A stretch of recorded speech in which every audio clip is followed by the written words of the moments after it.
নমস্কাৰ বন্ধুসকল, এটা সৰু প্ৰশ্নৰে আৰম্ভ কৰোঁ। আপুনি কেতিয়াবা ভাবিছেনে 15 আগষ্ট 1947 ভাৰত স্বাধীন হ'ল, কিন্তু 16 আগষ্টৰ পৰা দেশখন কোনে নিয়মে চলাইছিল? সেই সময়ত আমাৰ আজিৰ কনষ্টিটিউশ্যন আছিল নে নাই? দ্বিতীয় প্ৰশ্ন আহে, দেশখন কেনেকৈ চলিব? প্ৰাইম মিনিষ্টাৰৰ ক্ষমতা কোনে নিৰ্ধাৰণ কৰিব? প্ৰেচিডেণ্টে কি কৰিব? সুপ্ৰিম কোৰ্টৰ ক্ষমতা কিমান? আৰু এজন সাধাৰণ নাগৰিকৰ অধিকাৰ কি? এই সকলো প্ৰশ্নৰ উত্তৰ আছে এখন বিশেষ ডকুমেণ্টত। সেই ডকুমেণ্টটোৱে হৈছে ইণ্ডিয়ান কনষ্টিটিউশ্যন। কিন্তু এই কনষ্টিটিউশ্যন আকাশৰ পৰা অহা নাছিল, এটা দিনতে লিখা হোৱা নাছিল। ইয়াৰ পিছত আছিল হাজাৰ হাজাৰ ঘণ্টাৰ ডিবেট, ডিছকাশ্যন আৰু হাৰ্ডৱাৰ্ক। আজি আমি সেই সম্পূৰ্ণ জাৰ্নি সহজ ভাষাত বুজিম। কনষ্টিটিউশ্যন মানে কি? প্ৰথমে এটা উদাহৰণ লওঁ। ধৰি লওক আপোনালোকে ফুটবল খেলি আছে, কিন্তু ৰেফাৰী নাই, ৰুলছ নাই, অফছাইড নাই, পেনাল্টি নাই। তেতিয়া কি হ'ব? সকলো নিজৰ মনমতে খেলিব।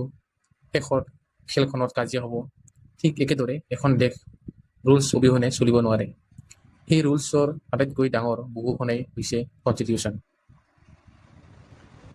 সেয়েহে কনষ্টিটিউশ্যনক সুপ্ৰিম ল' অফ দ্য লেণ্ড বুলি কোৱা হয়। অৰ্থাৎ দেশৰ সকলো আইন কনষ্টিটিউশ্যনৰ অধীনত থাকে। যদি কোনো আইন কনষ্টিটিউশ্যনৰ বিপৰীতে যায়, সুপ্ৰিম কোৰ্টে সেই আইন বাতিল কৰিব পাৰে। এইটো বহুত গুৰুত্বপূৰ্ণ কথা। এতিয়া হওক ল, অৰ্ডিনেন্স, বাইলছ। ল মানে পাৰ্লিয়ামেণ্ট বা লেজিছলেচাৰে বনোৱা আইন, যেনে চিটিজেনশ্বিপ এক্ট, GST এক্ট আদি। অৰ্ডিনেন্স মানে জৰুৰী অৱস্থাত পাৰ্লিয়ামেণ্টৰ ছেছন নাথাকিলে প্ৰেচিডেণ্টে অস্থায়ী আইন জাৰি কৰিব পাৰে। ইয়াক অৰ্ডিনেন্স কোৱা হয়।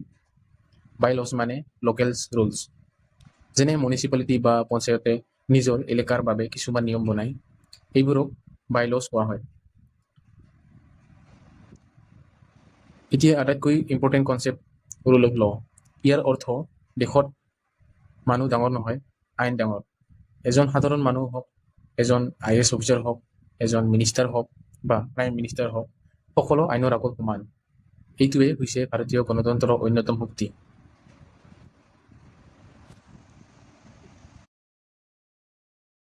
বুজিলোঁ কনষ্টিটিউশ্যন মানে কি, কিন্তু এখন দেশৰ কনষ্টিটিউশ্যনত কি কি প্ৰিন্সিপালছ থাকিব লাগে, এইটো বুজাটো বহুত ইম্পৰ্টেণ্ট। চলক এটা এটাকৈ বুজি লওঁ। প্ৰথম প্ৰিন্সিপাল হৈছে সুপ্ৰিমেচি অফ ল। ইয়াৰ অৰ্থ দেশত কোনো ব্যক্তি ডাঙৰ নহয়, আইনহে ডাঙৰ। ধৰি লওক এজন মিনিষ্টাৰে ক'লে, মই আইন নামানো। এইটো সম্ভৱ নেকি? একেবাৰে নহয়, কাৰণ ভাৰতত কনষ্টিটিউশ্যন আৰু আইন সকলোতকৈ ওপৰত। সেইবাবে সুপ্ৰিম কোৰ্টে গভৰ্ণমেণ্টৰ সিদ্ধান্তও ৰিভিউ কৰিব পাৰে। এইটোৱে হৈছে ৰুল অফ ল'ৰ শক্তি। এতিয়া দ্বিতীয় প্ৰিন্সিপাল, ইকুৱেলিটি বিফৰ ল। ইয়াৰ অৰ্থ আইনৰ আগত সকলো সমান। আপুনি ধনী হওক, দুখীয়া হওক, মিনিষ্টাৰ হওক বা সাধাৰণ মানুহ হওক, আইন সকলৰ বাবে একে। ভাৰতৰ গণতন্ত্ৰৰ এইটো এটা ডাঙৰ শক্তি। এতিয়ালৈকে আমি বুজিলোঁ কনষ্টিটিউশ্যন মানে কি, কিন্তু এখন দেশৰ কনষ্টিটিউশ্যনত কি কি প্ৰিন্সিপালছ থাকিব লাগে, এইটো বুজাটো বহুত ইম্পৰ্টেণ্ট। চলক এটা এটাকৈ বুজি লওঁ। প্ৰথম প্ৰিন্সিপাল হৈছে সুপ্ৰিমেচি অফ ল। ইয়াৰ অৰ্থ দেশত কোনো ব্যক্তি ডাঙৰ নহয়, আইনহে ডাঙৰ। ধৰি লওক এজন মিনিষ্টাৰে ক'লে, মই আইন নামানো। এইটো সম্ভৱ নেকি? একেবাৰে নহয়, কাৰণ ভাৰতত কনষ্টিটিউশ্যন আৰু আইন সকলোতকৈ ওপৰত। সেইবাবে সুপ্ৰিম কোৰ্টে গভৰ্ণমেণ্টৰ সিদ্ধান্তও ৰিভিউ কৰিব পাৰে। এইটোৱে হৈছে ৰুল অফ ল'ৰ শক্তি। এতিয়া দ্বিতীয় প্ৰিন্সিপাল, ইকুৱেলিটি বিফৰ ল। ইয়াৰ অৰ্থ আইনৰ আগত সকলো সমান। আপুনি ধনী হওক, দুখীয়া হওক, মিনিষ্টাৰ হওক বা সাধাৰণ মানুহ হওক, আইন সকলৰ বাবে একে। ভাৰতৰ গণতন্ত্ৰৰ এইটো এটা ডাঙৰ শক্তি। এতিয়া হওক একাউণ্টেবিলিটি। এতিয়া ভাবক, যদি গভৰ্ণমেণ্টে ভুল সিদ্ধান্ত লয়, তেন্তে গভৰ্ণমেণ্টে কাৰ ওচৰত জবাব দিব? উত্তৰ, জনসাধাৰণৰ ওচৰত। ইয়াকে কোৱা হয় একাউণ্টেবিলিটি। গভৰ্ণমেণ্টে নিজৰ কামৰ বাবে এক্সপ্লেইন কৰিব লাগিব। সেইকাৰণে পাৰ্লিয়ামেণ্টত অপজিশ্যনে গভৰ্ণমেণ্টক কুৱেশ্যন সোধে। এতিয়া হয় লিগেল চাৰ্টেনিটি। এতিয়া এটা ডাঙৰ ইয়াৰ পৰা লিগেল চাৰ্টেনিটি। এতিয়া এটা উদাহৰণ লওঁ। ধৰি লওক আজি গভৰ্ণমেণ্টে এটা ৰুল বনালে, কাইলৈ সেই ৰুল সলনি কৰিলে, পৰহি আকৌ সলনি কৰিলে, তেতিয়া মানুহ কনফিউজ হ'বনে নহয়? অৱশ্যে হ'ব। সেইকাৰণে ল স্পষ্ট, স্থিৰ আৰু সহজে বুজিব পৰা হ'ব লাগে। ইয়াকে কোৱা হয় লিগেল চাৰ্টেনিটি। এতিয়া আহিলো UPSCৰ ফেভৰেট টপিক লৈ, বেচিক ষ্ট্ৰাকচাৰ ডক্ট্ৰিন। এইটো 1973 চনৰ কেশৱানন্দ ভাৰতী কেছৰ পৰা আহিছিল। সুপ্ৰিম কোৰ্টে কৈছিল পাৰ্লিয়ামেণ্টে কনষ্টিটিউশ্যন এমেণ্ড কৰিব পাৰে, কিন্তু কনষ্টিটিউশ্যনৰ বেচিক ষ্ট্ৰাকচাৰ নষ্ট কৰিব নোৱাৰে। এতিয়া প্ৰশ্ন, বেচিক ষ্ট্ৰাকচাৰত কি আহে? যেনে democracy, rule of law, judicial review, federalism, secularism, এইবোৰ কনষ্টিটিউশ্যনৰ আত্মা বুলি ধৰা হয়। এতিয়া বহুতে এই দুটা শব্দত কনফিউজ হয়, কনষ্টিটিউশ্যন আৰু কনষ্টিটিউশ্যনেলিজম। কনষ্টিটিউশ্যন মানে এখন লিখিত ডকুমেণ্ট, কিন্তু কনষ্টিটিউশ্যনেলিজম মানে গভৰ্ণমেণ্টে সেই কনষ্টিটিউশ্যন মানি কাম কৰা, অৰ্থাৎ কনষ্টিটিউশ্যন থাকিলেই নহ'ব, তাৰ ৰুলছো ফ'ল' কৰিব লাগিব। শেষত কনষ্টিটিউশ্যন দুটা ধৰণৰ, ৰাইটিং কনষ্টিটিউশ্যন যেনে ইণ্ডিয়া, USA, ইয়াত সকলো ৰুলছ লিখা থাকে, আৰু আনৰাইটিং কনষ্টিটিউশ্যনত যেনে ইউনাইটেড কিংডম, ইয়াত বহু ৰুলছ, কনভেনশ্যন আৰু ট্ৰেডিশ্যনৰ ওপৰত নিৰ্ভৰ কৰে।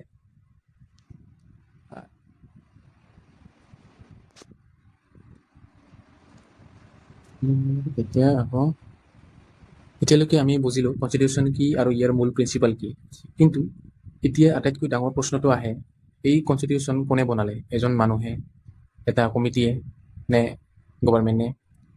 আহক সহজকৈ বুজিলোঁ। 1946 চনত কেবিনেট মিছন প্লেনৰ আধাৰত কনষ্টিটিউৱেণ্ট এছেম্বলি গঠন কৰা হৈছিল। ইয়াৰ একমাত্ৰ উদ্দেশ্য আছিল ভাৰতৰ বাবে এখন নতুন কনষ্টিটিউশ্যন প্ৰস্তুত কৰা।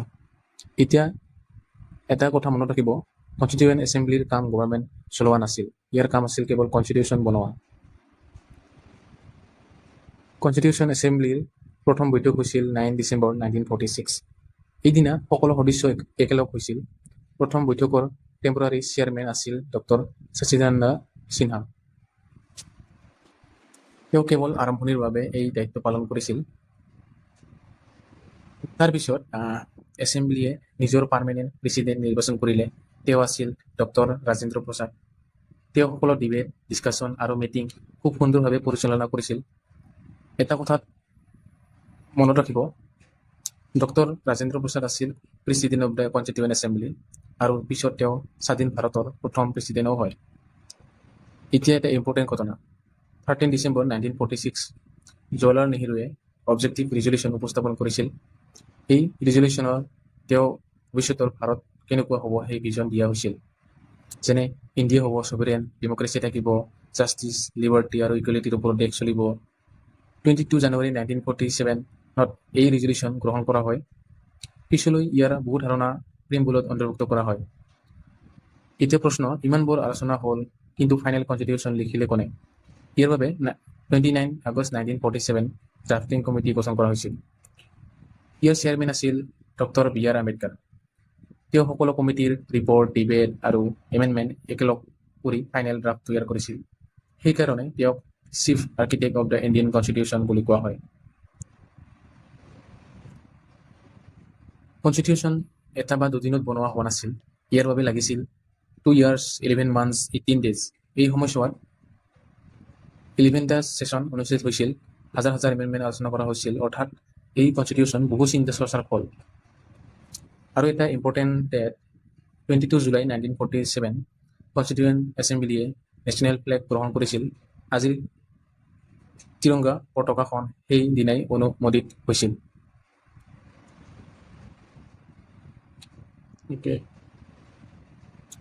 এতিয়ালৈকে আমি এটা ডাঙৰ প্ৰশ্ন, কনষ্টিটিউশ্যন সম্পূৰ্ণ হোৱাৰ পিছত কি সজাগকৈ 15 আগষ্ট 1947 পৰা প্ৰযোজ্য হৈছিল? চলক বুজিলোঁ কিয়। 2 বছৰতকৈ অধিক সময় ধৰি ডিবেট, ডিছকাশ্যন আৰু এমেণ্ডমেণ্টৰ পিছত 26 নৱেম্বৰ 1949ত কনষ্টিটিউৱেণ্ট এছেম্বলিয়ে ভাৰতীয় কনষ্টিটিউশ্যনক এডপ্ট কৰিলে। এতিয়া এটা কথা মনত ৰাখিব, এডপ্ট মানে কনষ্টিটিউশ্যনটো আনুষ্ঠানিকভাৱে গ্ৰহণ কৰা, কিন্তু ইয়াৰ সকলো আৰ্টিকল সেইদিনাই কাৰ্যকৰী হোৱা নাছিল। সেইকাৰণে 26 নৱেম্বৰক আজি কনষ্টিটিউশ্যন ডে হিচাপে পালন কৰা হয়। এতিয়া প্ৰশ্ন, যদি 26 নৱেম্বৰত কনষ্টিটিউশ্যন গ্ৰহণ কৰা হৈছিল, তেন্তে 26 জানুৱাৰীলৈ কিয় অপেক্ষা কৰা হ'ল? ইয়াৰ উত্তৰ ইতিহাসৰ লগত জড়িত। 26 জানুৱাৰী 1930ত ইণ্ডিয়ান নেশ্যনেল কংগ্ৰেছে পূৰ্ণ স্বৰাজ কমপ্লিট ইণ্ডিপেণ্ডেন্সৰ সংকল্প লয়। সেই ঐতিহাসিক দিনটোক সন্মান জনাবলৈ কনষ্টিটিউৱেণ্ট এছেম্বলি 26 জানুৱাৰী 1950 কনষ্টিটিউশ্যন কাৰ্যকৰী কৰা সিদ্ধান্ত ল'লে। সেইদিনাই ইণ্ডিয়া এখন ৰিপাব্লিক হ'ল। গভৰ্ণমেণ্ট অফ ইণ্ডিয়া এক্ট 1935 ঠাইত ভাৰতীয় কনষ্টিটিউশ্যন প্ৰযোজ্য হ'ল। ডক্টৰ ৰাজেন্দ্ৰ প্ৰসাদ স্বাধীন ভাৰতৰ প্ৰথম প্ৰেছিডেণ্ট হিচাপে দায়িত্ব গ্ৰহণ কৰিলে। এতিয়া এটা প্ৰশ্ন, ভাৰতীয় কনষ্টিটিউশ্যন সম্পূৰ্ণ নতুন নেকি? উত্তৰ নহয়। কনষ্টিটিউৱেণ্ট এছেম্বলিয়ে বিভিন্ন দেশৰ সফল কনষ্টিটিউশ্যনেল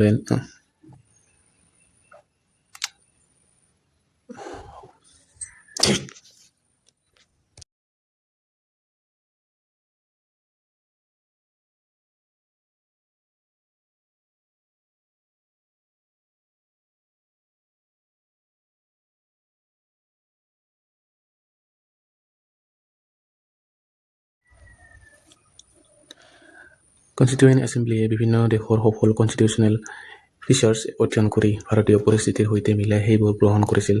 চাওক কোন দেশৰ পৰা কি লোৱা হৈছিল। Britain parliamentary system, rule of law, cabinet system, single citizenship. USA পৰা fundamental rights, judicial review, independence of judiciary. আয়াৰলেণ্ডৰ পৰা হৈছে DPSP, directive principles of state policy. কানাডাৰ পৰা federal system with strong centre. অষ্ট্ৰেলিয়াৰ পৰা concurrent list, freedom of trade and commerce. ইয়াৰ অৰ্থ এই নহয় যে আমি কপি কৰিছিলোঁ। আমি বিভিন্ন দেশৰ ভাল ব্যৱস্থা বাছি লৈ ভাৰতৰ প্ৰয়োজন অনুসৰি পৰিৱৰ্তন কৰি গ্ৰহণ কৰিছিলোঁ।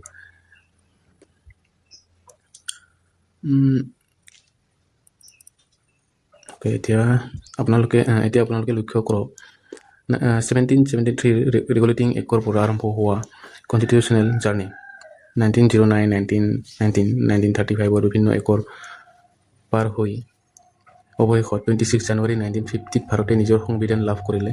এই কনষ্টিটিউশ্যন কেৱল এখন আইনৰ কিতাপ নহয়, এইখন ভাৰতীয় গণতন্ত্ৰৰ আত্মা। ই আমাৰ অধিকাৰ সুৰক্ষিত কৰে, গভৰ্ণমেণ্টৰ ক্ষমতা সীমিত কৰে আৰু দেশখনক ৰুল অফ ল'ৰ ওপৰত চলিবলৈ পথ দেখুৱায়। যদি এই চিৰিজটো আপোনালোকৰ ভাল লাগিছে তেন্তে লাইক কৰক, শ্বেয়াৰ কৰক আৰু চেনেলটো ছাবস্ক্ৰাইব কৰিবলৈ নাপাহৰিব। ধন্যবাদ। জয় হিন্দ।